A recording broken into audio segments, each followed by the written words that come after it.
एक व्यापारी की है जो एक छोटे से गांव में रहता था। वो बाजार में अलग अलग प्रकार के सामान बेचता और पैसे कमाता। व्यापारी के पास एक गधा था।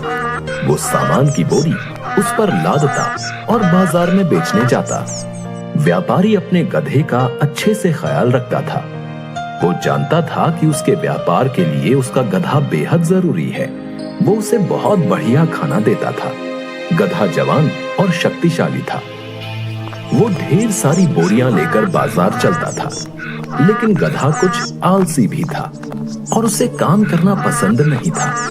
वो सिर्फ बैठना, खाना खाना, आराम करना और सोना चाहता था। गधा हमेशा यही सोचता था कि उसका मालिक उसको एक दिन की भी छुट्टी नहीं देता है, लेकिन वो ये नहीं जानता था कि अगर मालिक उसको एक दिन की छुट्टी भी देगा तो उसका बहुत नुकसान हो जाएगा। बाजार की मांग के अनुसार व्यापारी रोज कई प्रकार की वस्तुएं बेचता था, जैसे दाल, अनाज, सब्जियां, मसाले और फल। व्यापारी रोज सवेरे गधे को लेकर काम पर निकल पड़ता था। बाजार तक पहुंचने के लिए उनको एक नदी पार करनी पड़ती थी। व्यापारी बेहद संभल कर गधे को नदी पार कराता था। एक दिन व्यापारी के दोस्त ने बताया कि बाजार में नमक की बहुत मांग है। व्यापारी ने ठान लिया कि वो अब बाजार में नमक ही बेचेगा। उसने बेहद जल्दी नमक की 12 बोरियां तैयार कर ली और उसने 6 बोरियां गधे की पीठ पर लाद दी। गधे की टांगें कांपने लगी। तब उसे एहसास हुआ कि वजन थोड़ा ज्यादा है। गधे को कोई तकलीफ ना हो इसलिए व्यापारी ने एक बोरी उसकी पीठ से उतार ली। गधा फिर भी आगे नहीं बढ़ रहा था। व्यापारी गधे की हालत समझता था, लेकिन वो ये भी समझता था कि गधा आलसी है। उसने गधे को डांटा और छड़ी से भी मारा और इस तरह गधा चलने को राजी हो गया। उस दिन व्यापारी की सारी बोरियां बाजार में बिक गई और इस तरह व्यापारी को अच्छा खासा मुनाफा हो गया। फिर उसने ठान लिया कि अब वो बाजार में नमक ही बेचेगा। अगले दिन उसने गधे को फिर से तैयार किया। गधा पहले की तरह ही लड़खड़ाने लगा तो उसने कुछ बोरियां कम की और जैसे तैसे गधे को मनाकर ले गया। नदी पार करते समय गलती से गधे का पैर फिसल गया और वो पानी में गिर गया। इससे काफी सारा नमक पानी में घुल गया और गधे का वजन आधे से भी हल्का हो गया। गधे को चलने में आसानी होने लगी, लेकिन व्यापारी का काफी नुकसान हो गया था।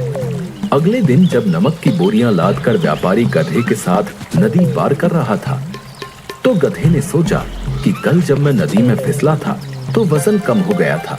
उसने सोचा कि क्यों ना इस बार भी जानबूझकर फिसल जाऊं तो मेरा वजन कम हो जाएगा। इस तरह वो जानबूझकर फिसल गया और काफी सारा नमक नदी में घुल गया और फिर एक बार व्यापारी को नुकसान हो गया। इस तरह से उसने रोजमर्रा की आदत बना ली और काम से बचने के लिए व्यापारी का नुकसान करने लगा। व्यापारी भी समझ गया था कि गधा जानबूझकर ये सब कर रहा है, लेकिन कुछ कर नहीं पा रहा था। उसने अपने दोस्त को ये समस्या बताई। दोस्त ने उसको सलाह दी कि कोई ऐसी चीज इस्तेमाल करो जो पानी में गिरने से वजन में बढ़ जाए। तो व्यापारी ने दिमाग लगाकर बोला कि ऐसी चीज तो केवल रुई ही हो सकती है। इस तरह से उसके दिमाग में युक्ति आई।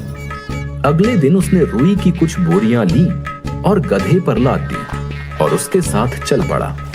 हमेशा की तरह गधा जानबूझकर पानी में गिर गया, लेकिन इस बार बोरी का वजन दुगना हो गया और गधा लड़खड़ाने लगा।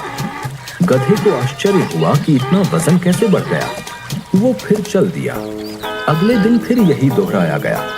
गधे ने जानबूझकर गिरने का नाटक किया, लेकिन फिर वजन बढ़ गया। इस तरह से गधे को अच्छा सबक मिला।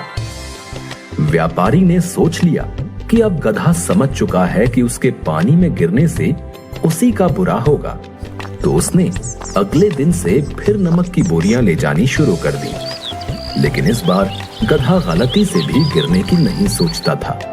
इस कहानी से हमें ये शिक्षा मिलती है कि किसी भी परिस्थिति में युक्ति और बुद्धि का प्रयोग करके उस परिस्थिति को अपने अनुकूल किया जा सकता है। मुश्किल से मुश्किल परिस्थिति में भी बुद्धि का प्रयोग करके स्थिति को संभाला जा